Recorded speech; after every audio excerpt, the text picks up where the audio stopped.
virus that's spreading throughout or across the world. So today sino doctor and this is Dr. Khanyiso Taphula. Doc is a vets-trained medical doctor who has special interests in clinical research and internal medicine.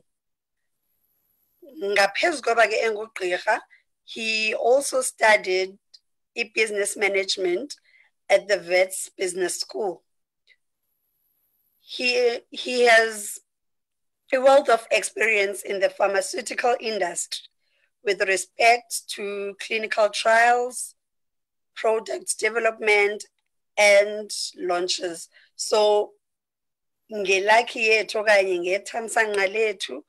we are fortunate to get a guest, a very much experienced hearsay. So, Upotike is also a Methodist.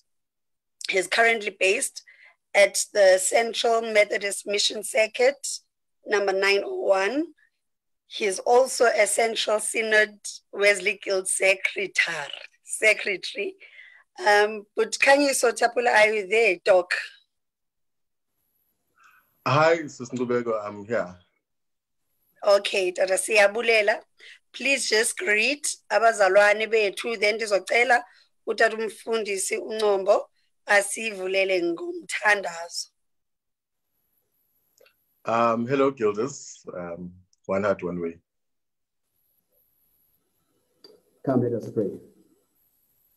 Sibongise nonyana nomoya ingcwele isebenza nkosi yethu nguYesu Kristu idalwe ezulu nomhlaba nangale mini yanamhlanje somandla sisavuma ukuba uYehova wena wedwa Nkosi nguThixo akekho ofana nawe akekho Nkosi onolinganiswa nawe ubukhulu bakho Nkosi kuzalisa izulu nomhlaba nesibhakabhaka. Even this evening, Lord, as we gather again in this place, we invite your presence. Lead your servant, Dr. Taphula, as he will give us, Lord, insight and guide us during this time of panic and great fear from all the world. Bless him, Lord. Bless him, Ngubeko, as she lead the program. And bless us all who will be listening to this message in the mighty and the powerful name of our Lord and Savior, Jesus Christ. Amen. Amen. Amen, Dad. Doc, masimikele go where you can proceed, usifundise. To the viewers at home, you can write your comment, your questions in the comment section. I'll read them to Doc when the time comes. Doc, ungaqalisa. Thank you so much, Sissy. I think I'd like to greet all the members of the Wesley Guild throughout the connection, the leadership that may be online. Special greeting to my own Synod Wesley Guild president, who has sent well wishes, and to everyone who may be watching. I think what today is really about, it's just ukufundisana. And it came really from a place that when the lockdown began and when Corona started infiltrating our country, there's been a lot of news and speculation and a lot of fake news as well. So I just wanted to touch a little bit and maybe we'll unpack some of these concepts. It's not meant to really be something that it's a crash course in medicine, but it's just to allow us to open our minds a little bit and allow us maybe to go read a bit further and just to stimulate the mind. So I think in terms of what is a virus, so I struggle with this. Whenever I teach, I usually like to interact. So I'm going to ask the questions and answer them myself. So really what a virus is, it's they define it as a submicroscopic infectious agent that replicates inside a living cell. So basically what a virus is, it's something that you cannot see, you cannot see it with your hand, you cannot see it with your eyes. And oftentimes you can't even see it under a microscope. And it replicates and it lives inside a living being. So there was a question I got from a friend of mine who says, can viruses be created by humans? And I read up a bit on this. And really, viruses cannot be created. So as we understand it, and I think the Bible is also very clear on this, that all living things, you cannot create living things. So a virus is a cell, it has already been created. But what we can do as scientists and biomedical engineers is that you can engineer viruses. And when we go to vaccine development a bit later on, we'll talk about how you actually engineer a virus to produce an outcome. So, and then there's also this question that's been coming up quite a lot that talks about how has the coronavirus basically been engineered by human beings? And so there's quite a lot of articles that have been published in the journal Nature, which basically gives us the fact that the genetic makeup of the coronavirus is so similar to other coronaviruses that we've encountered and seen that it's very, very unlikely that it's something that's made by human, by human man. And then, so what is a coronavirus? A coronavirus is essentially a type of a virus, and the reason it's called corona, it's Latin, meaning crown. So basically, in its structure, it has a crown-like structure on its cell wall. It's transmitted, as you may or may not know, through the air. And basically, it's transmitted in the air. It goes and lands on the mucous cells of your nose and your mouth, and that's where it starts spreading. So I've also received quite a few questions that talk to, does drinking hot milk or steaming your nose with hot milk reduce the chances of getting infection? And the simple answer is no. So there's no evidence of that.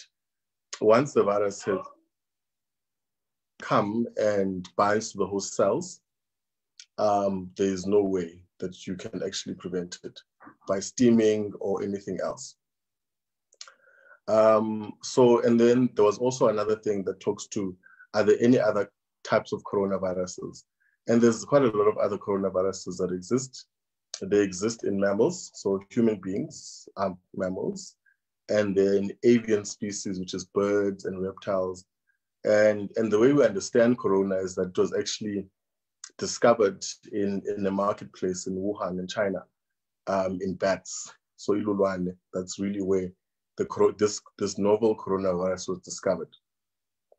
And the reason we call it the COVID-19, so this CO obviously stands for corona, and then VI is virus, and then the D is the disease, obviously, so the COVID, and then 19 refers to the year. So that's what it means. It doesn't mean that there was a COVID-1 and a COVID-12. So the nomenclature basically speaks to when it was discovered. So I just want to also talk a little bit about immunity and what it means to be immune.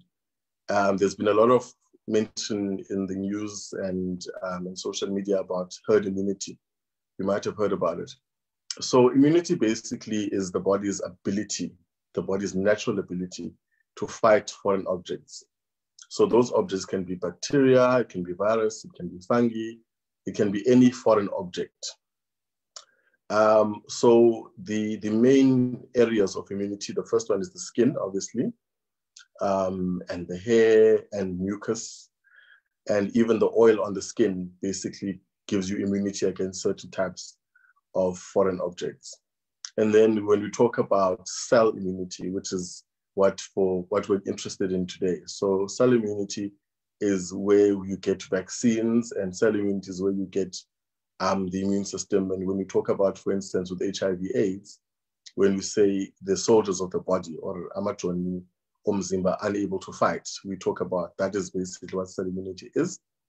And just basically, just for understanding, the body basically forms antibodies. So any foreign object, bacteria, virus, fungus, is, in a nutshell, it's referred to as an antigen.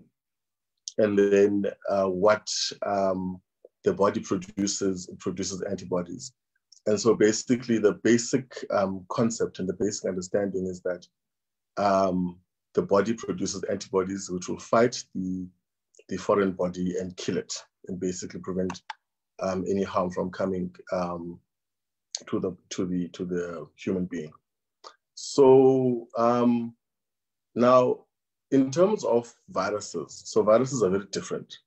So viruses, because we spoke about earlier on, they're very, very small and they're very simple creatures. So they're not able to do anything. So for those of you who've done biology, you'll know that any living being needs to make food for itself, it needs to excrete, it needs to do all sorts of things. So viruses, because they're so small and they're so simple, cannot live outside of a host. So they're very much parasitic. So they're like, if you think about any other type of parasite, worms and that sort of thing, they're not able to live by themselves.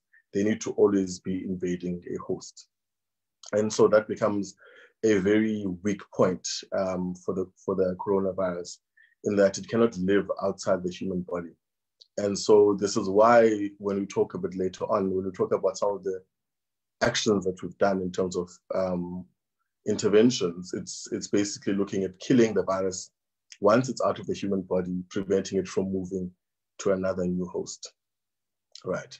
So, and another thing, so there's also this concept of mutation. I'm not going to talk too much about mutation, but I think the one thing we need to understand is that viruses mutate very quickly. Viruses mutate very easily. And so, for instance, for those of you who've taken the flu vaccine, you need to take the flu vaccine every year. So every year around March, April, the flu vaccine is made available, and that's because viruses mutate and change their shape very easily.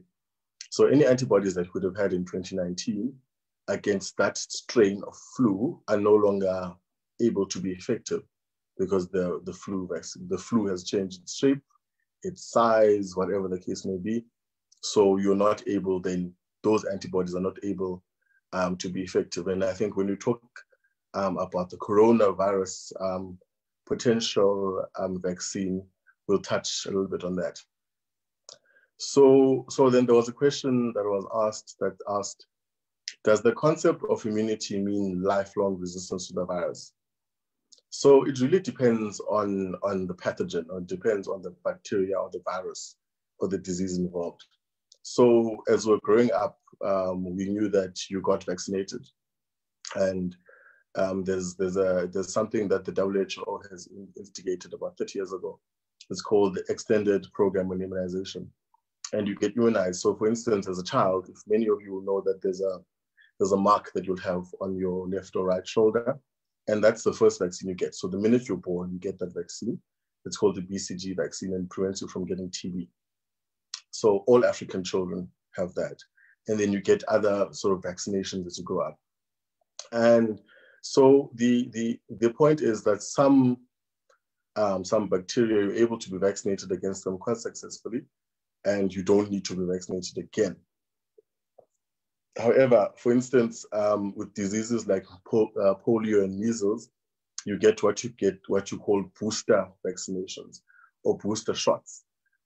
So for instance, with children in school, whenever there's a new outbreak of disease or a new epidemic, then you will have people getting a booster shot just to improve the amount of antibodies in the body, basically.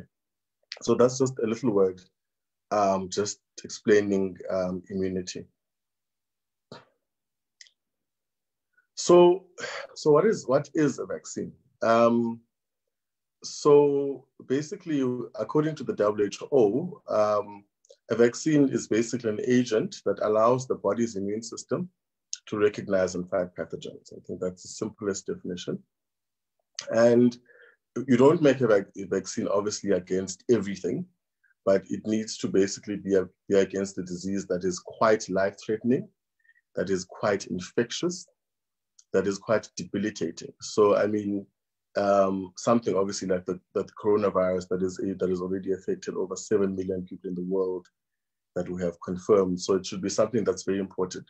So you wouldn't vaccinate against a very rare disease that doesn't really cause much harm, that doesn't really cause death. It needs to be a disease or a pathogen that is very, very, very significant.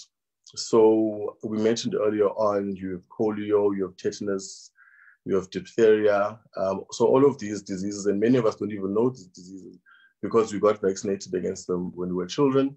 And even us as doctors, we never even encounter these some of these illnesses, because when you successfully vaccinate against polio, for instance, in the 1940s, was a great cause of disability.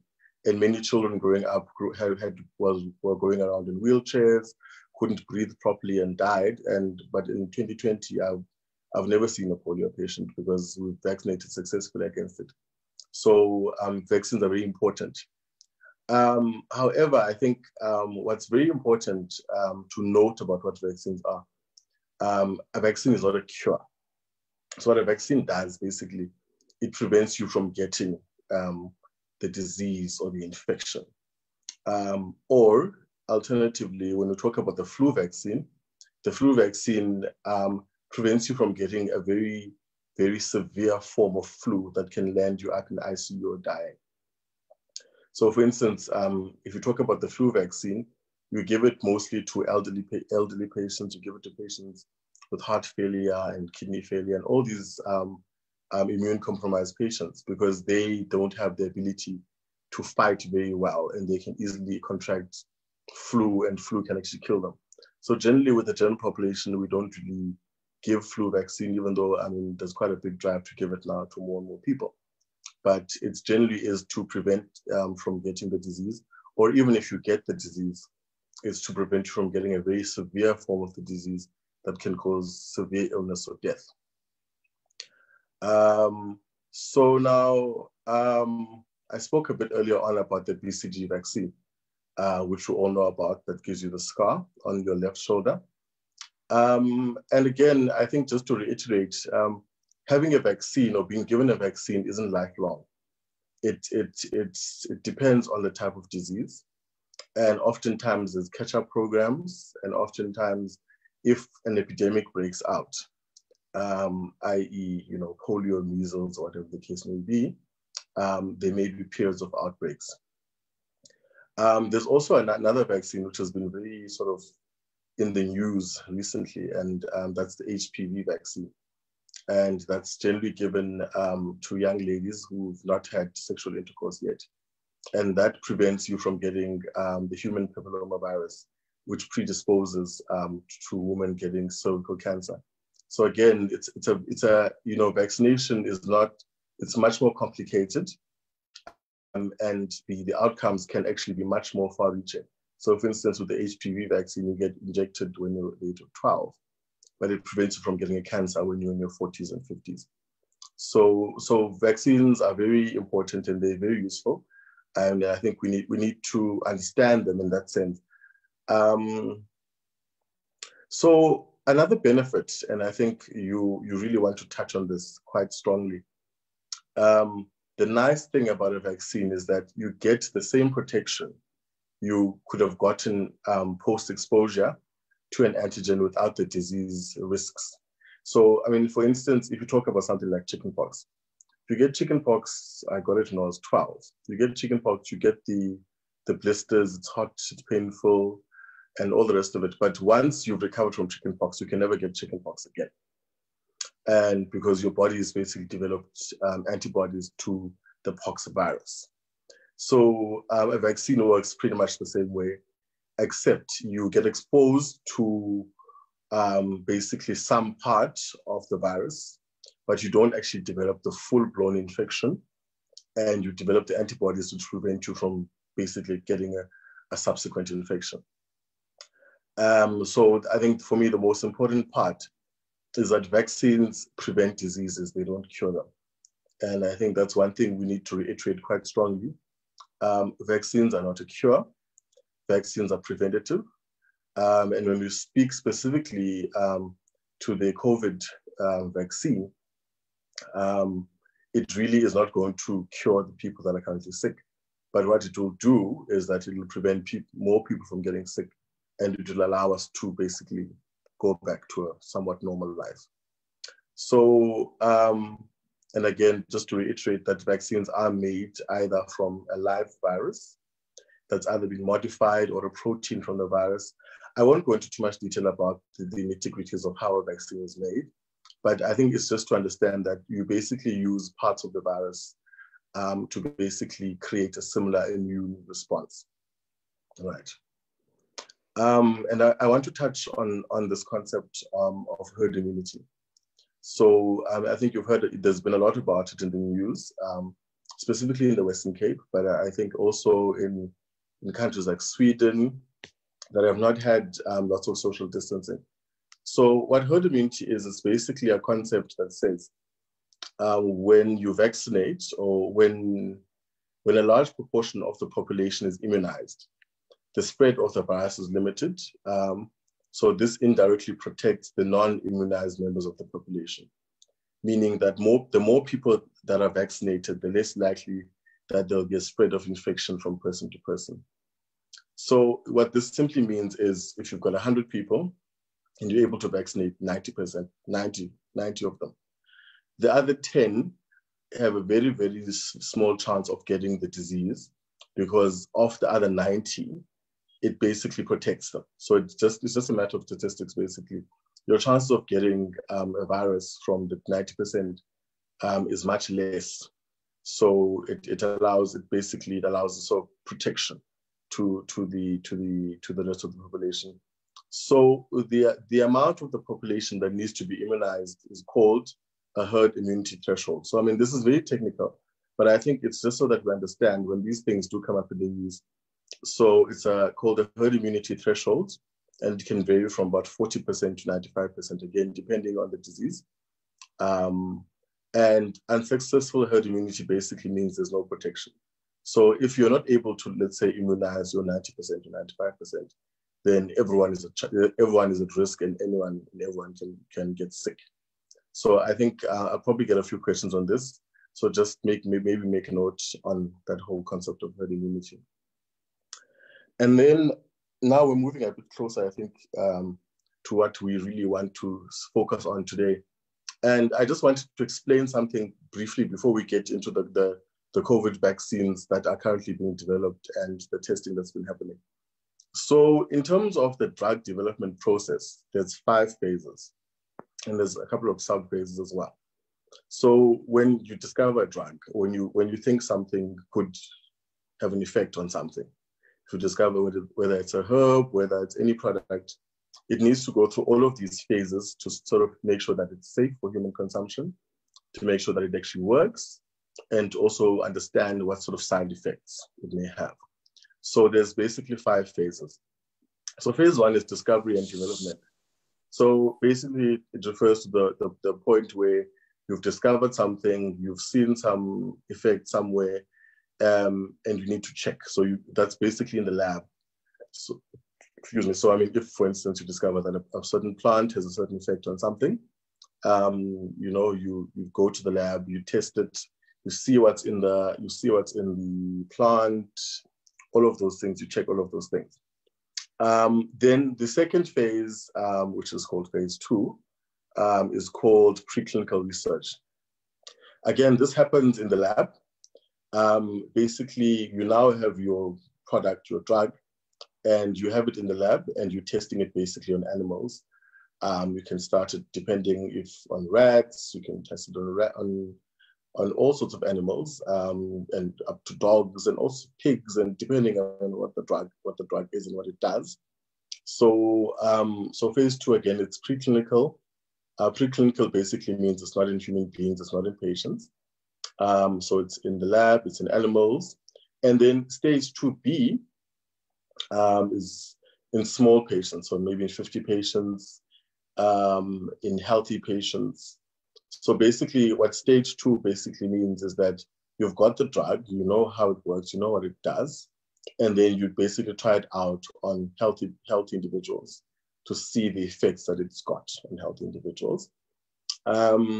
And then you document all of that. So in every stage, you need to document everything, see all your findings, make sure that the drug is safe, make sure that doesn't kill half of your patients.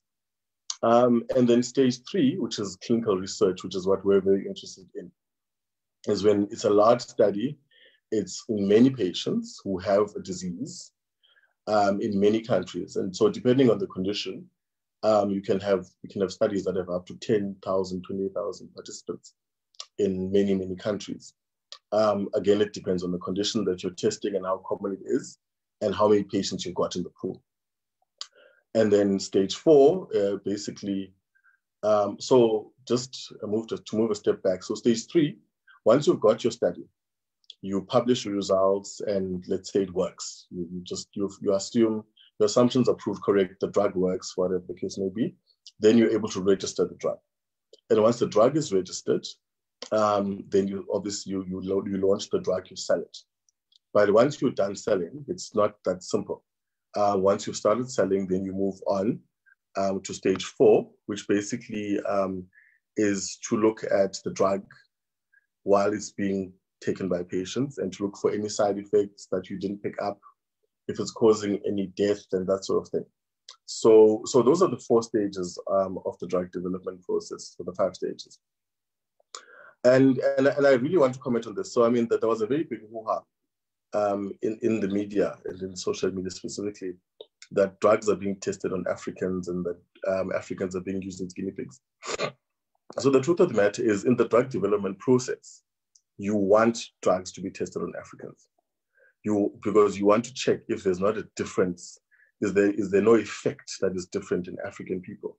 So for a drug to be well received and for a drug to be seen as effective, you must test it on as many different patients as possible. So you'll always have an Asian in any multi-center trial.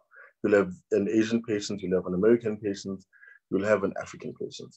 But it's not that it's just being tested willy-nilly, but it's actually a rigorous scientific process, and it's checking for safety. So I think we really need to move away from this sense of emotionalism. Drugs are being tested on people all the time, and South Africa is a very, very big center in terms of clinical trials and drug tests. It has got nothing to do with racism or anything like that. So then, and I think I'm literally about to get to the end of my presentation now. So in terms of the COVID vaccine, there's quite a lot that's been done.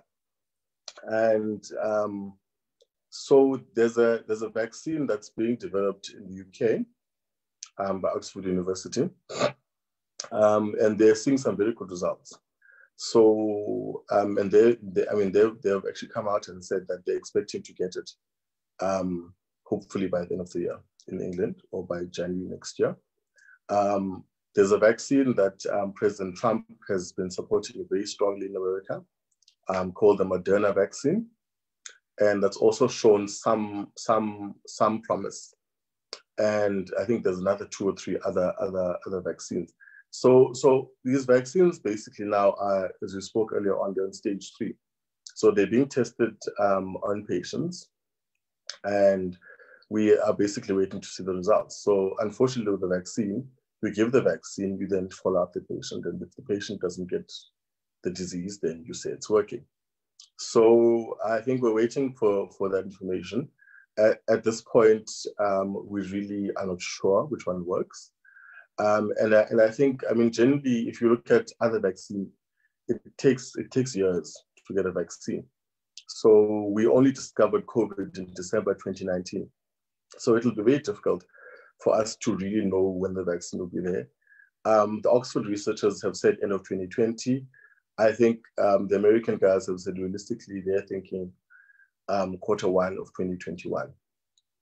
So, but I know in South Africa there are some trials. So as I said earlier on, if you want to test your drug and you want to see that your drug works well, you need to test it on a large population. You need to test it on different populations, Black, white, coloreds, Africans, Asians. So we are part of those trials, and we'll see how it works. We'll see, what comes out of that. And then I think literally on my last slide, there's also some research that's been done around the cure. So for COVID, and there's a drug that's been marketed by Gilead. It's called Remdesivir, and it's really also in very early stages. But what it's shown is that it actually decreases hospital admissions by about 4 or 5 days. But we're not sure yet if it actually improves outcomes and it actually prevents death. So the science, and I think as I'm concluding, the science on all of these things is still very early, and we're still figuring it out as it's coming. But I think for me, the take-home message really is that we need to equip ourselves, we need to read, we need to ask questions. We need not to be emotional about these things and get caught up in some sort of, hysteria and euphoria. Science is there, and science is very rigorous. And you'll never, ever at any point be given a concoction or a drug that's not been thoroughly tested, that's not been, checked for safety. And this is why we have clinical trials. And this is why you have testing and all these other things. So yeah, I think I'm done in a nutshell. So I think I'll be ready to take questions if there's any questions. And then let's just engage in case there's anything I've missed. Thank you so much, Doc. We thank you for your presentation, a very brief presentation and very much informative. We have questions already. We already have questions. Viewers at home, you can just type your questions in the comment section and I'll just read them to our doctor. Oh, Boti, okay, I'm not sure. Umzalwane wethu uLebohang Madibo is asking Uba, so for people that are already sick, are there types of antibiotics that can be taken to help them recover? Have you noted that question, Doc? And then we have a question from Sister Kanya Venkile. Questions. Question number 1, we have seen that quite a number of vaccines are in the process of development. China specifically has already passed the stage of testing on animals and are now moving to testing on humans. What are the pros and cons of testing on humans, specifically Africans, in an effort to fast track getting to the herd immunity phase? And then the second question, I hope Doc. Yes, I've got it. Okay, yes. The second question from her again, Oti, it's a good thing that Doc is well versed in both medical and business management. What is the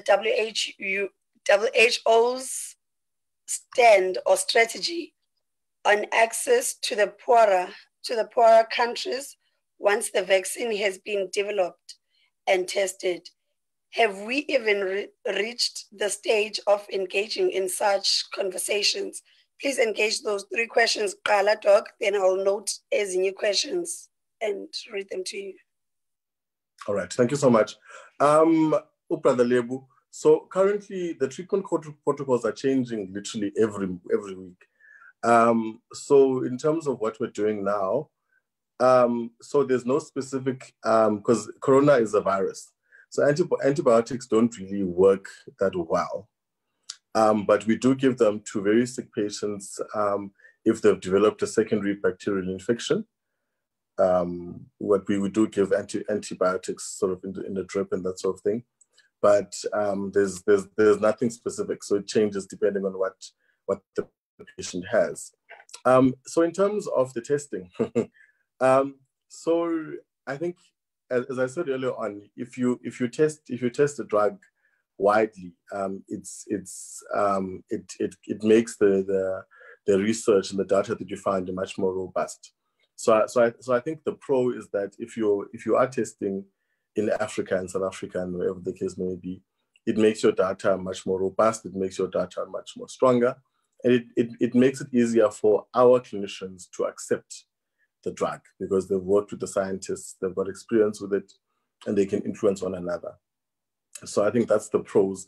The cons, I think, like any other test and like any other trial, you will pick up side effects. You probably will pick up side effects. So obviously people may get sick, some people may die, and that's always a risk that you take with clinical trials, is that people can get sick, people can die, Africans, Asians, whatever the case may be. So I think that to me is always the risk that you take with clinical trials, and you try very hard to prevent that. So for instance, when they were doing that trial, hydrochloroquine, they were doing the trial, they've actually stopped the trial because they found that patients were actually dying. Coronavirus patients were actually dying on hydrochloroquine. So the hope is that when you are doing such trials and you pick up that the drug is not that safe or there's danger signals, you're able to stop the trial quite early on before it actually kills people.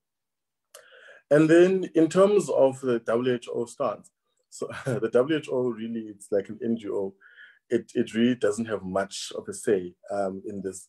But I think the countries have made available the companies have made available some of these drugs. So for instance, remdesivir is available on a patient access program. So doctors all over the world are able to access it for free on their patients and give it to their patients and basically report if it works well and if there's any other side effects that they've not picked up. So the hope is that the companies will make it available and will make it available at a much more equitable price. So generally with pharmaceuticals, there's always, they call it access pricing. So what you pay for a drug in America is never what you're gonna pay for a drug in South Africa. So generally there's always a consideration given for African countries and for Brazil and India and all those countries that are much more poor than the Western countries. So we're hoping that when we do get the drug, we'll get it at an equitable price and won't be paying out of our nose. Thank you, Doc. Thank you so much. We have more questions. Brother Mahomot. Uti, can Doc please comment on the efficiency of Lingana, a well-tried herb of Black Africans, and steaming with regards to COVID-19? While you're on that one, Doc, yay, African herb, please also entertain Umbuzo ka Putmawande Mafongosi. He's also concerned, but Lando Mhlonyane, is it yes, Ebenza now? And then there's another question from Reverend Juliet Telubiza Ikam. Uti, please provide us with a natural recipe if we cannot get to a vaccine in time, or before the time frame you had provided for the flu season. Please provide us with a recipe that we can use meanwhile, if we cannot get to the vaccine in time. And another question from brother Neo Chabalala. Uti, why is it that when your first time using a vaccine of flu, you get after effects of it, and also you get flu easily? For many Doc questions, have you noted all of them? Yes, I've got them all. Let me start with Neo. So as I said earlier on, the flu vaccine is basically made from parts of the virus that actually causes flu. And so generally after getting a flu vaccine, especially as you say the first time, the body is still basically trying to figure out how to deal with it. And you may get a mild sort of flu. But what the flu vaccine basically prevents is you from getting the very hectic flu that lands you up in ICU. So generally most people get a flu-like symptoms after getting the flu vaccine. And that's just because the body is just trying to come to terms with the proteins that are in the flu virus. But I mean, that's just how immunology basically works. For Reverend Mohamed's question, I would have to go read up on the Lingala herb. I have not heard about it, so I'm really not comfortable commenting on it. In terms of the Mhlonyana herb, so Mhlonyana has been known to, in Africa, generally in Southern Africa, it's been used generally for flu and for flu-like symptoms. So does it work? I think that's quite a difficult question to answer. I think it works in the sense that 80% of all patients who get coronavirus get a very mild symptoms or get no symptoms at all. So if in the 80% of those patients, if they use Mhlonyana, it'll probably help them improve their symptoms, make them feel better faster. But in as far as using it to cure COVID, not really. But I think for the 80% of patients who get a mild flu-like symptoms, Mhlonyana will definitely help just to improve the symptoms and make them feel better faster. So in terms of the natural recipes, it's quite difficult at this point to say. I think the science is still growing there. But I think by late winter, I think we'll know a bit more in terms of what works, what doesn't work. I mean, but what I always say to my patients, it's the same thing you say for all of the patients. You eat well, you avoid smoking, you avoid alcohol as much as possible. Make sure you're on supplements. Make sure you're on vitamin C supplements. Make sure you're on vitamin D supplements. A multivitamin is generally enough. So I think those are the things that just allow your body to be in a good state to fight the coronavirus. Because I think the vast majority of us, 80% of us who get it, will be fine without any intervention. Then it's the 20% that will maybe be admitted, and only 2%, 2 to 5 to 10% actually die, depending on where you're reading. But I think for the most part, for the vast majority of us, it's just a matter of taking good care of ourselves, eating well, and supplements, I think, are always a good idea. Thank you, Doc. While you're still on the Mhlonyana topic, I'm not sure whether Usis Anati ubuza ngayo, but she's asking, Uti, please can you advise on the Madagascar cure? What is the stance on it? And there's another question from Moses Nyanisa. Uti, I want to know if someone has been infected, is it possible for that someone to be reinfected again? And Usis Lisa, Uti, in New Zealand has been declared COVID-19 free. Which drug did they use more? Okay, all right. So the Madagascar cure, and I think I touched a little bit on it when I was finishing my presentation. The Madagascar is there's a product, not a product, Artemisia. So Artemisia is a plant that we've known about from the time of the ancient Egyptians. And the Artemisia is used a lot in anti-malarial drugs. We use it basically to prevent malaria and to cure malaria. So it's something that we've had around for quite a few years. So in terms of the Madagascan product, I think where we are with it is that the government of Madagascar has asked our country to actually take their product through the rigorous steps. So all those 5 steps that I was outlining earlier on, stage 1 to stage 5, they've asked us to help them with that, because I think they want to register it and they want to market it on a global scale. So as far as I know, we are helping them. The CSIR, the Department of Health, is helping them in terms of testing the product, and then I think it's going to move on then to clinical trials and that sort of thing. So that's where we are with it. I think, but at this point, I think I would regard it very much like any other herbal medication.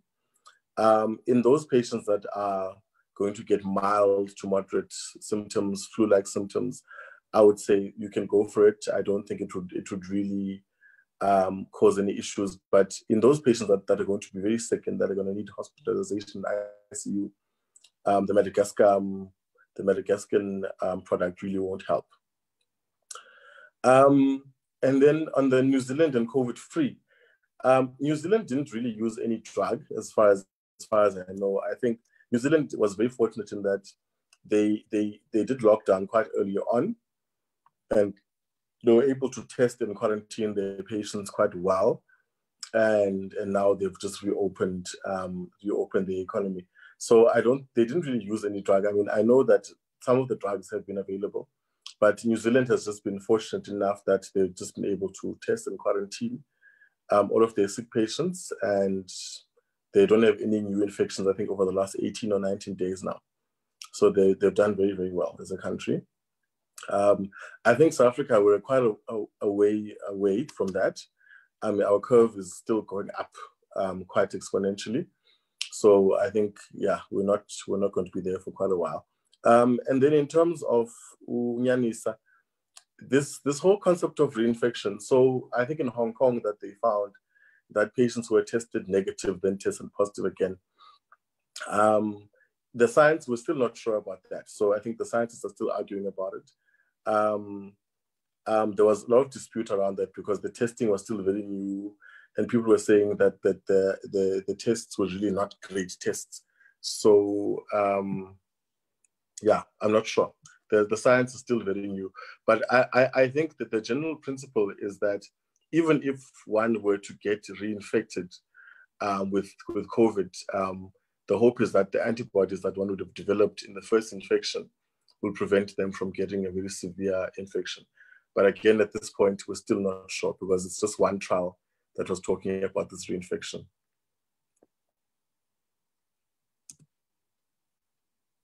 Thank you, Doc. Sina information esifumanayo phana from Rev Mkhumodzi, uthi I forgot the lingane, whatever that word is. Yeah, it's a Sotho or Tswana word used for umhlonyane. And we have a question from Putlolani Sitao. Siyabulela, Rev. We have a question from Putlolani Sitao. But why is African medication herbs shunned, but why are they shunned, but Western medication promoted and preferred more than African medication? My understanding is that most of these Western medications, the drugs, are dependent on the very same African herbs and plants to be made. Mzalwano Vito, our proactive viewer there, Uti, what's your take, Doc, on if pharmaceuticals using clinical trials and advocating for development of vaccines as means of population control and profits? How do we trust that they are actually intended to help curb pandemics and diseases? Okay.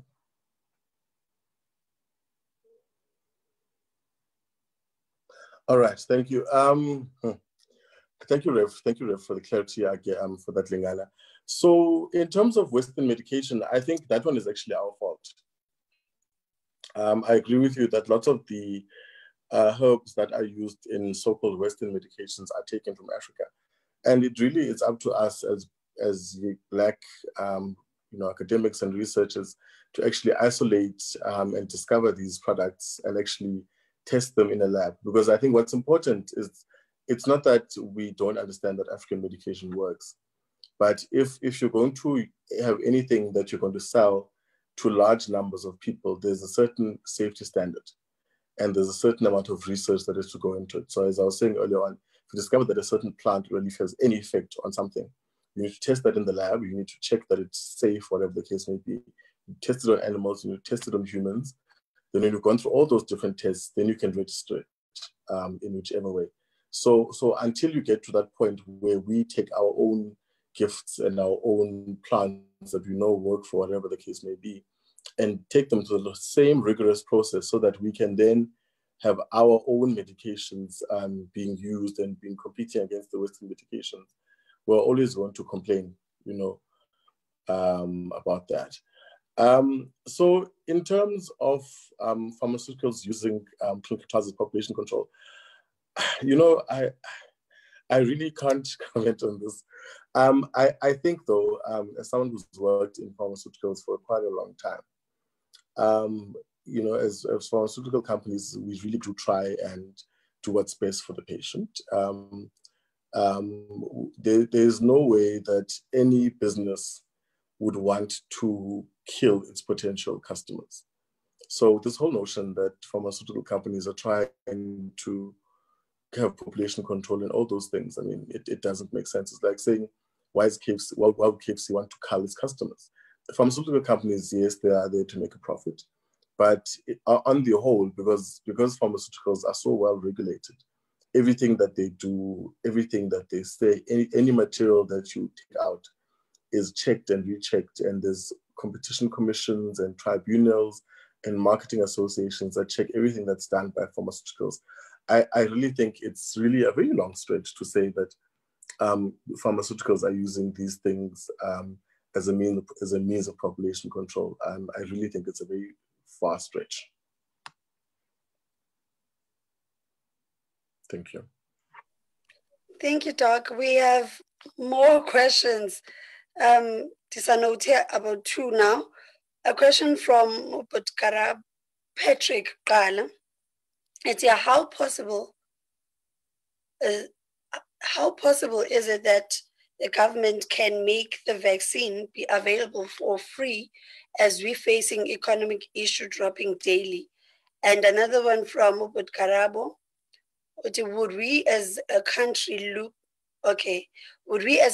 looking at the healthcare system, particularly in the public sector, afford to apply herd immunity? Please respond to those 2 questions, Doc. I like these questions. So I think let me start with Patrick. The government, it depends. I think the government should definitely look at making this available for free, or at least as cheap as possible. Because I mean, once the vaccine is available, you would want as many people to get it. And the principle of making it available, obviously they'll start with old people with any comorbid conditions, so your high bloods, your heart conditions, your diabetes, all those patients. Then they'll probably move on to health professionals and frontline workers. So they'll probably move in that sort of sequence. But I think I think the government should be able to afford it. And I think it's one of those things that you really want to make available to as many people as you can. Obviously, you use a certain criteria because you don't have unlimited resources. But I definitely think the government would definitely look at making it available to as many people as they've done with testing, you know. And then in terms of the herd immunity, I think as a country we can't, you know. So I spoke earlier on about Sweden. So Sweden is a very rich country and they've done very well. So Sweden really didn't have a lockdown. They've continued life as normal. They've been in restaurants, doing whatever they want to do. And they've done very well. I mean, their curve is going down, so the infection have gone down and that sort of thing. But I think as a country, because we don't have a really great health system, we don't have the infrastructure, we don't have the staff. You know, I mean, I think Prof. Karim had said we need about 15,000 ventilators in the country for COVID patients. We have less than 7,000 in the public and private sector combined. So as a country, we can't afford to just open things and use herd immunity because it'll overflood the healthcare system and people will just die needlessly. So that's why we have to sort of, you know, do it slowly.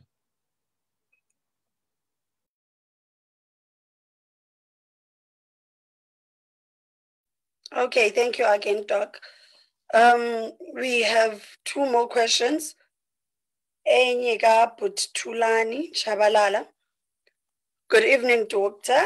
I would like to know what is the contribution of COVID-19 to someone's death with or without underlying conditions.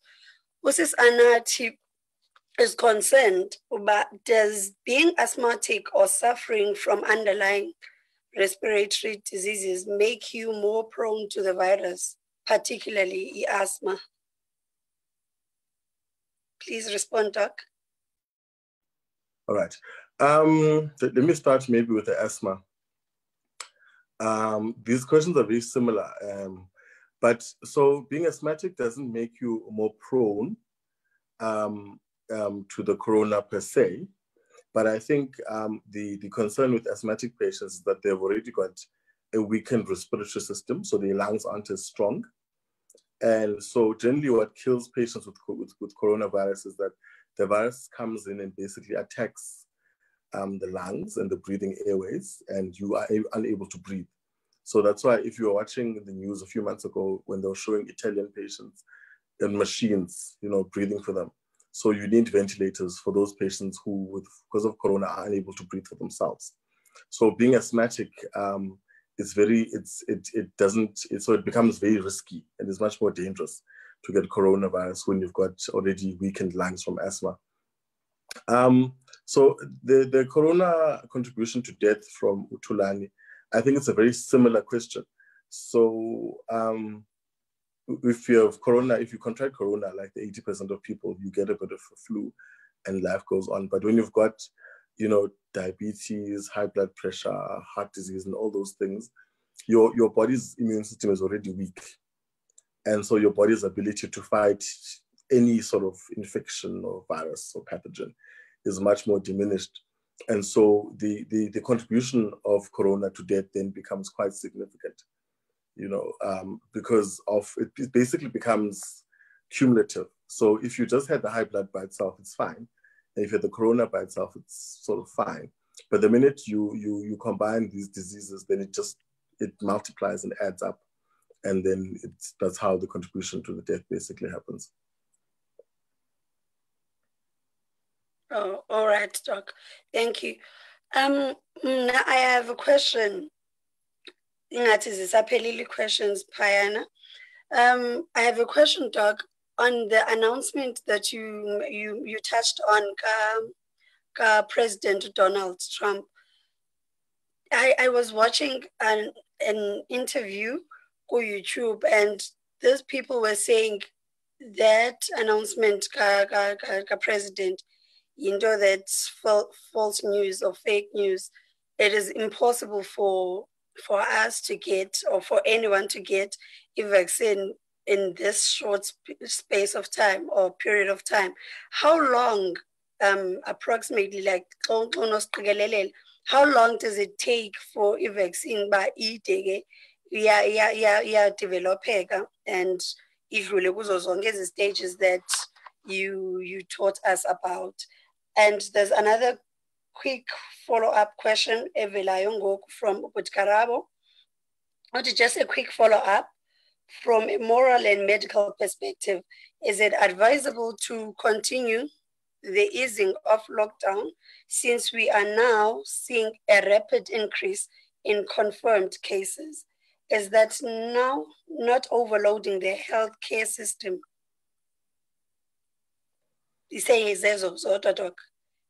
You okay. Can respond. Let me start with you. So President Trump is very problematic, I think, to us medical professionals, because he gets excited and he wants to always bring in good news. So, I mean, as I was saying, the guys at Oxford are saying, Bona, they've been saying for a while, for a few months, that they're going to have a vaccine ready by the end of this year. But again, I think they started quite early on, and so they're already in their trials. So it's possible that they could have something. And again, what some of these companies have been doing is that they've started producing vaccines at risk. So at risk basically means you produce the vaccine in the hopes that it works. Because the fear is that if you find that the vaccine works, but you don't have enough vaccine, then it doesn't really help either. So I know that a few of the companies have started producing a vaccine at risk. So I think that also increases the chances that we will definitely get a vaccine earlier on. Again, now, because when by the end of the year, the Northern Hemisphere will be coming into their winter, it's likely that they will get preference in terms of getting the vaccine before us.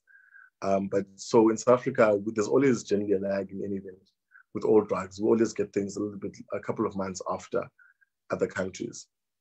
But generally, I mean, it takes a few years. So it takes anything to about 5 years to make a vaccine, or to make any drug for that matter, to develop it from the lab to go to all the different stages. But I think we don't have that luxury of time with COVID because it's killing so many people so fast. So I think the science has to move very fast. I think the research has to move very, very fast to allow us to have a vaccine. So I'm still comfortable with that 18 months, 12 to 18 months that they said, around February, March this year. So I think by next year, February, we will definitely have something because the companies are working very, very hard. And I think it's in everyone's interest to avoid as much death as possible, And then the easing of lockdown in terms of the infrastructure, we're really struggling. We're really struggling in terms of the public healthcare sector. There's not enough anything. There's not enough, ventilators. There's not enough staff. Also, with staff getting infected and going off, it becomes very, very difficult. So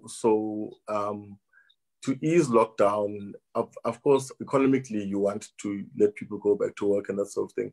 But I think it's not an easy decision. But if money was not an issue, if we're like America, we could say everyone must stay at home. You send people a check of 10,000 rand, whatever, however many thousand the Americans sent. Then if it was possible, then I would say everyone should stay at home for the next 2 months until we figure it out. Unfortunately, we don't have the kind of resources that America has. But I mean, morally, it really is. It's the more you open up lockdown, we're seeing it in our numbers. The numbers are going up very, very significantly, and they're going to go up even more. Yeah. Okay. Thank you, Doc. Thank you. Fundiso Siamandla is asking about, as a member of the church and health practitioner, do you think it is safe at this stage to go back to church?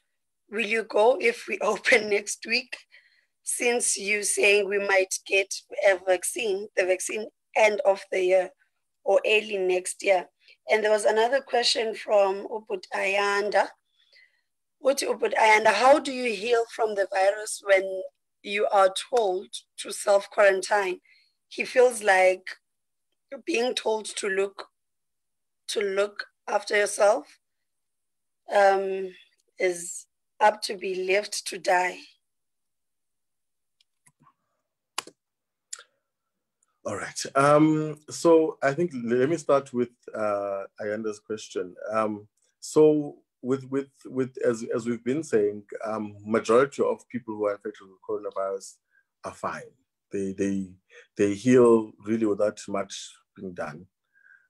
So I think if you are tested positive and you're told to self-quarantine, the expectation is that you're gonna go home, you're gonna take care of yourself, you're gonna eat well, you're going to, if you get flu-like symptoms, you take flu medications just to help with the symptoms, you rest, you drink lots of fluids. So you basically do the same things you do with any sort of flu that you'd get.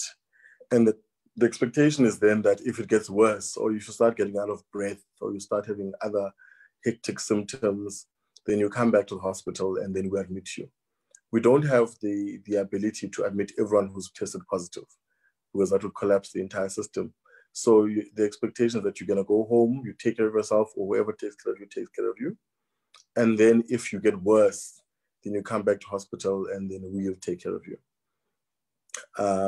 So in terms of the church piece, I think it's very complicated. I think all of us want to go back to church, and all of us miss church, and we want to have our conventions and all the rest of it in our meetings. So at this point, I could not go to church at any event because I'm in the front line. So if, for instance, I have been exposed to corona and then I go to church, I could potentially infect so many people in the church setting. So I will not be going to church for quite a while because of that. But I think that, that's why the vaccine is so important. We want the vaccine to get here so that we can vaccinate everyone, and then we can go to church with safety, knowing that, we are fine. I think if you look at the New Zealand example, they don't have a vaccine, as someone pointed out. But because they've gotten to a point in the epidemic where they don't have any new infections, they don't have any new deaths, no new, when we get to that point, even if there's no vaccine, when as a country or as a province or as town, we get to the point there's no new infections, there's no new deaths, then you can safely say, let's go back to church. But I mean, it's very complicated, it's very difficult. And again, you worry because I think lots of our ministers are quite old and they have comorbid conditions. Lots of our churchgoers are also quite old and they also have other conditions. So you have to be very careful in terms of how to open the churches and who you're allowed to come in and all the social distancing, because I think it's a matter of time until the church is open, but you need to make sure that you do it in as safe manner as possible. You quarantine, you social distance properly. There's enough sanitizers and hand washing, and you avoid contact as much as possible so that at least, the chances are diminished. Yeah, thanks. Thank you so much, Doug. We thank you. We thank you for your presentation, Nyako. I'm just gonna give you 2 minutes or a minute for you to sum up your presentation, Nyako. We thank you for such a well-prepared presentation. It was very much informative. Sifundile, umfundisi uLuxolo Mantini. Uyangqinelana nam there. Thank you so much, Zondwa, for a well-researched session. We are indeed lay people in other fields. Blessings. Siyakubulela ke Doc ngokusenzela le presentation.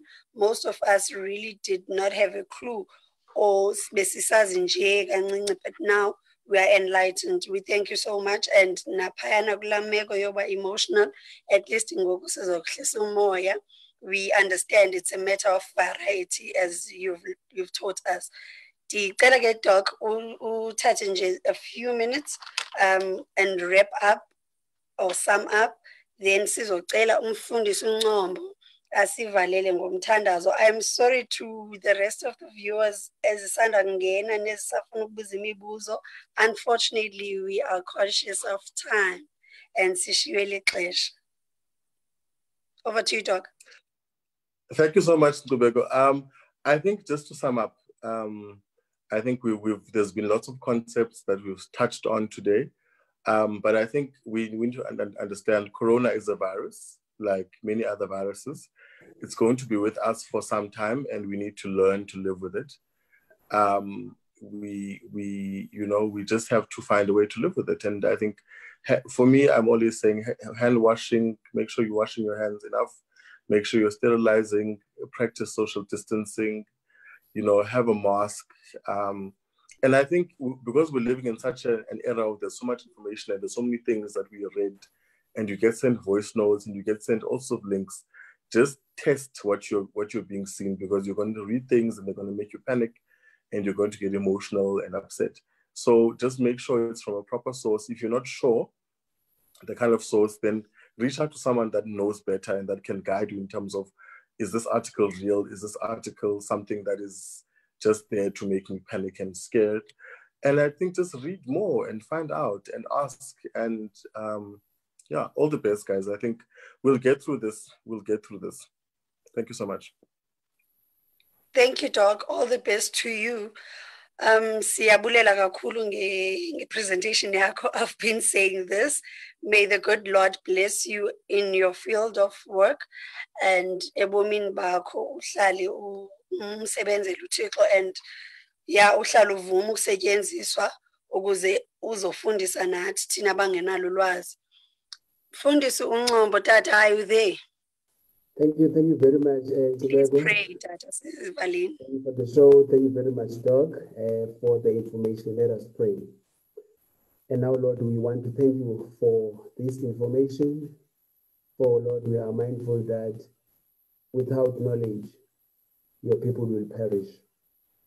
Yabulela Somanda for raising such people like Dr. Tapula, the information, Lord. Continue, Lord, to bless him as he continues to do your work and your will.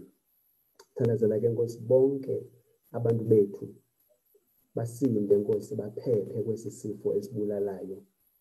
Thandazela Nkosi bonke ugqirha nabo bonke Nkosi abongikazi nabo bonke Nkosi abantu abame ngaphambili benyangana Nkosi nesizwe bagcine Nkosi balondoloze bonke.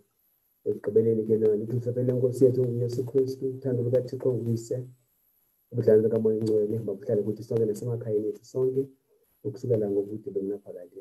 Amen. Amen. Amen. Amen, Dad. Nkosi Doc. Thank you so much.